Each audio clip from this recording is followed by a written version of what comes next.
Hello there and welcome to the channel. I'm Dr. Tom Pepper and this is the second half of my analysis of Vaush's analysis of a video by Arielle Scarcella and Gothics. If you haven't watched that video, I do recommend you go back and watch it because I'm going to be making references to it throughout this video as though you have seen it, and some of the criticisms will build on stuff that I said there.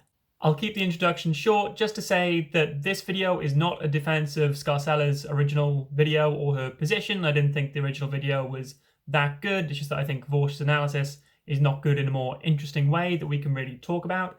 And also, if you're interested, go check out the comment section from last video because there was some really interesting stuff said there, building upon the video. There's a few more people trying to articulate exactly what it is that's a problem with Vaush, which I'm not going to be looking at in a general sense, just very particularly this one video, which I'll leave references to down below, I thought was particularly poor. But let's get into it with the first general critical theme.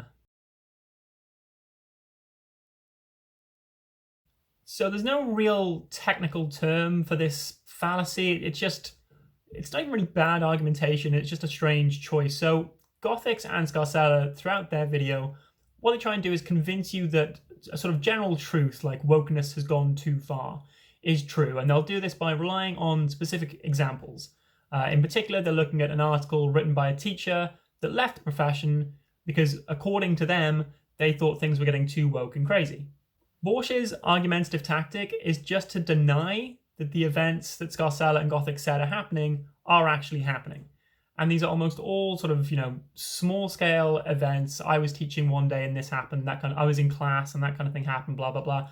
But Vaush just denies they ever happened and then often just inserts his own fan fiction to explain what actually did happen. So let's look at some concrete examples here. One of them occurs when that teacher that left the profession is complaining about how they went to a teachers' conference and heard some crazy ideas being floated around, like that people of colour should be paid extra for the invisible work they do.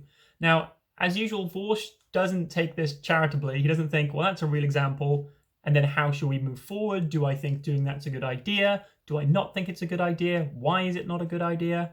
Instead, Vaush just denies it actually happened at a conference. Like, again, he could always just look it up and just source this and try to find out if that's actually what the guy said. But Vaush just assumed that what he's saying isn't true. So that's the end of that, I guess. Things then get even worse when Gothics is relating a story about students saying they don't feel comfortable speaking up in class because they're worried about being branded racist. Vaush assumes, as he's done at several other points in this video, that anyone who worries about being called a racist or complains about being called a racist must in fact be a racist. Why else would they complain?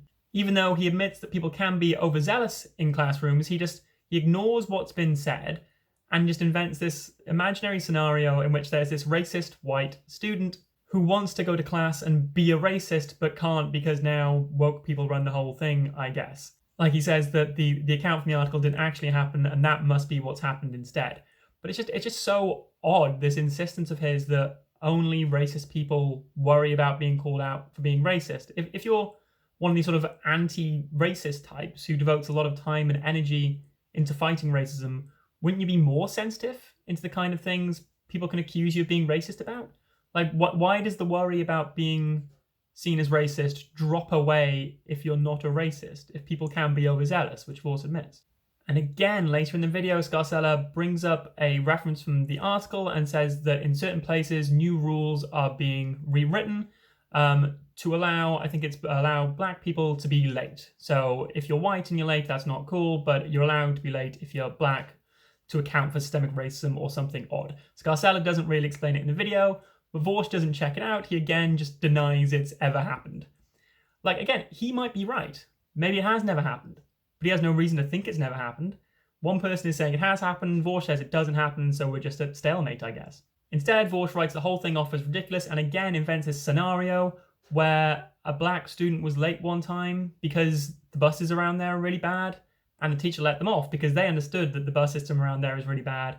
But one of the white racist students, and Vaush does a funny little impression here of this imaginary white racist, they got it into their head that person was being let off the hook because they were black, and that's where this has come from.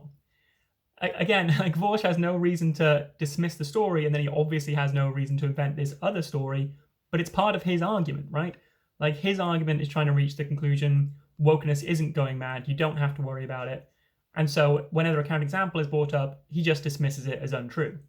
Fortunately, Vaush has an answer to all of this when he points out that he has been in a sociology class.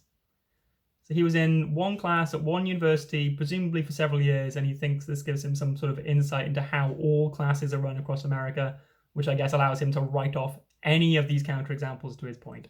No. At another point in the video, Scarcella is trying to justify the title of her video, which is anti-racist is code for anti-white, because a student had said basically the same thing. You know, at my university, they're always teaching us to be anti-racist, and really it just means anti-white. And Vaush once more just assumes that that person was a racist who didn't like being told that they couldn't be racist anymore. So the logic loop at this point is just really, really confusing because, as I say, anyone might worry about being called a racist, and in this video, Scarcella and Gothics are saying things that don't sound that objectionable, and Vaush is using that to declare that they are racists and white supremacists. So he's proving their point, because they're not saying anything that out of bounds. They're not saying anything white supremacist-y. He just assumes they are and writes off everything they're saying. So he actually does a better job of justifying their point than they did, because he proves that it is true. Crazy lefties are starting to label anyone Nazis, and I don't want to make any general claim like that, but Vaush is a lefty who labels anyone to the right of him a Nazi. So what they're saying is, in Vaush's case at least, completely true. To summarize this point, it might well be that the cases they're talking about didn't happen. A guy might have just made it up to get attention in an article or anything like that. But the important thing is that Vaush has no reason to believe that. We have some reason to believe that it's true, which is that someone said it happened. Vaush has no reason to deny it, other than it's not the kind of thing he thinks would happen in America, a country of 330 million people. I imagine most things happen once. And so the conversation can't go anywhere because he just isn't willing to listen to the examples they're citing. This section I've called Vaush the Self-Aware Wolf because there are just so many points in this video where he's criticizing Scarcella and Gothics for doing things that he does in the same video. And his criticisms are pretty good. Like, he understands why what they're doing is bad arguing. He just can't prevent himself from doing it. So let's see the specifics. Around this timestamp here is when Gothics first gets involved. Vaush watches her for literally a few seconds before deciding that she's a grifter. And then he says, I'm going to read the quote directly, "If you have a really good argument, you should be able to present that argument in its entirety without relying on constantly tipping the scale with your toe." Up until this point in the video, Vaush hasn't done any analysis. It's all ad hom. It's all guilty by association. It's all telling you about, it's all sort of looking through Gothic's Twitter, seeing what other takes she's had, reminding you that the things Scarcella says have been said by some pretty bad people, that kind of thing. It's all tipping the scale from Vaush. Another direct quote from Vaush, "So the fact that she weights a statement, biases it, by presenting it in that way, it's indicative of the fact that they don't have an argument outside of their ability to attach spooky adjectives to the stuff they're saying." Again, this is Vaush criticizing Vaush. He just calls everything fascist or Nazis or tries to link it to fascist or Nazi ideology. Like, that's his one move. It's not persuasive. It's not logical argumentation. It's just trying to scare you by associating ideas with bad people. At one point, Gothic says something about inflating labels to shut down people that disagree with you, and Vaush, maybe realizing that she's sort of calling him out through YouTube, pauses the video and just says something like, "Oh, where did that come from? Who's talking about shutting people's views down?" And it's like, that was what most of the video had been about up to that point. So either Vaush wasn't paying attention at all, which is possible, or he just got spooked when she called him out and just tried to change the topic because he knows that's what he's doing. The last one of these examples I want to include, and again I'm going to quote Vaush directly, "I like how she's trying to portray this as somehow crazy and bad, but not only has she not criticized it, blah blah blah." That is, of course, the direct problem with Vaush himself. He tries for 51 minutes to explain how Scarcella and Gothics are white supremacists and Nazis, but he doesn't really do any critical analysis. He just says what they're saying is things Nazis would say, but that's it. He doesn't even explain why it's bad or why the Nazis are bad. And I realise you don't need to explain why the Nazis are bad in every video, but it just looks at best lazy. So in this section, I'm going to go over all the times I thought Vaush performed good critical analysis in this video.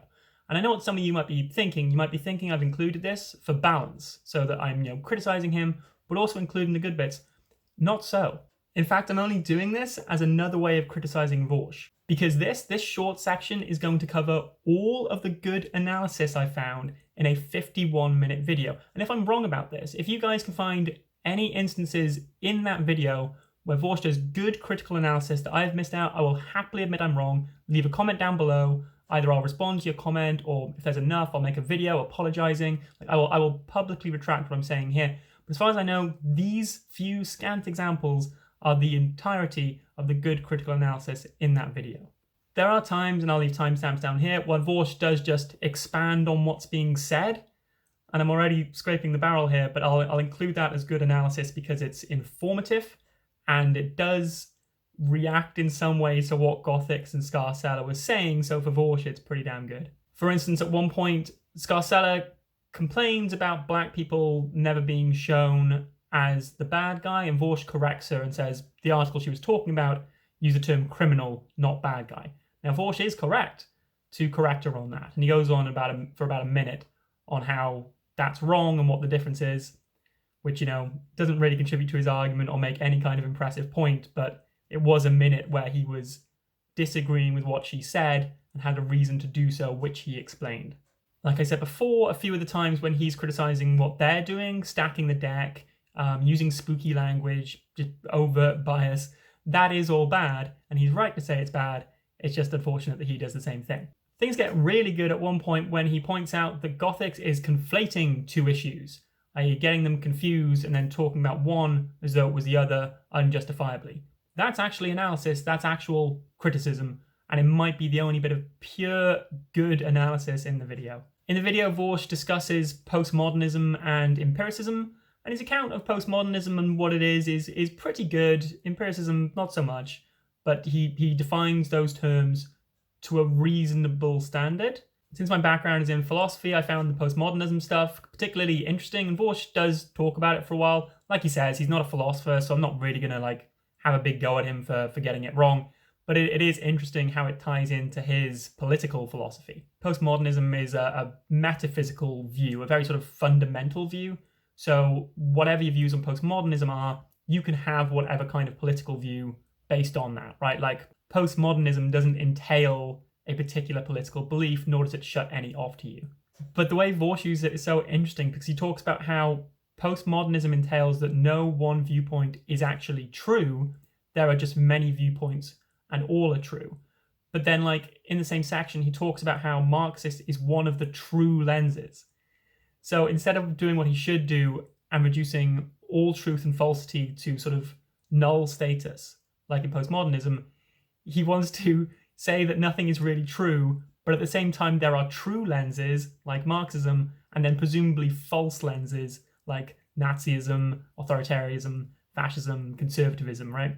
So I've never seen him do it in a debate, but I bet at some point he'll just bring up the whole, well, what is truth really? The sort of the whole Lionel Hutz line, just to get out of trouble. It doesn't really look like he's actually consistent with postmodernism in this section, but like I say, he's not a philosopher, and I'm supposed to be talking about the good things he's doing, so let's get back to that. Finally, his discussion of pride had some interesting points. Like, he's talking about why white pride is a bad thing compared to other types of pride, and he explains himself for several minutes and justifies and supports what he's saying, and it contrasts with what Scarcella is saying. So again, 10 out of 10 for Vaush.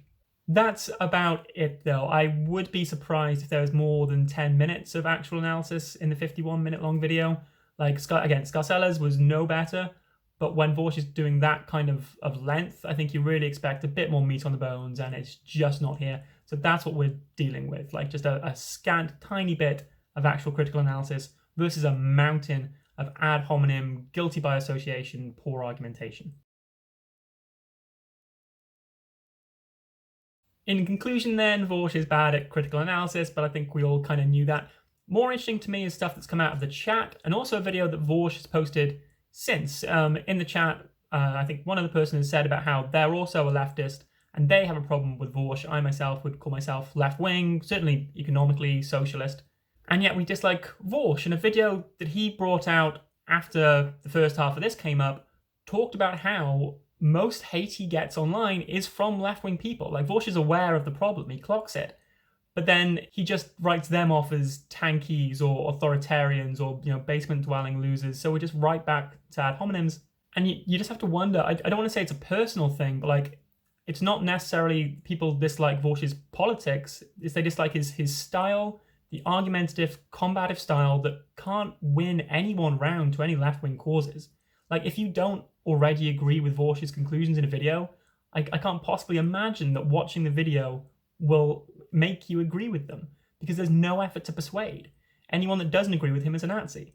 So if you watch his video, you either already agree what he thinks, in which case you're fine, or you don't agree with what he thinks, in which case you feel like he's insulting you for being a Nazi. All of this ends up in some sort of weird sort of race to the left, where everyone's just trying to be so left-wing in case anyone thinks they're too right-wing by not being left-wing enough. That quite often little niceties like sort of truth, objective analysis, thoughtfulness, they all just go out the window. But that's it for today. Thank you very much for tuning in. I've been Dr. Tom Pepper. Please leave a like if you like the video. That really helps the channel when you do that. Leave a comment. Like I say, if you think I missed out anything good from Vaush's video, I'll be happy to own up to it. Or leave a comment if you'd like to discuss anything with me. I always try to respond to comments. Or if you have any ideas for future videos, anyone you'd like me to look at, any debates to analyze, that's always great. Share the video with anyone you think might like it. And finally, subscribe to the channel to get regular video updates. I've been Dr. Tom Pepper. Thank you very much for watching. Have a good one. Goodbye.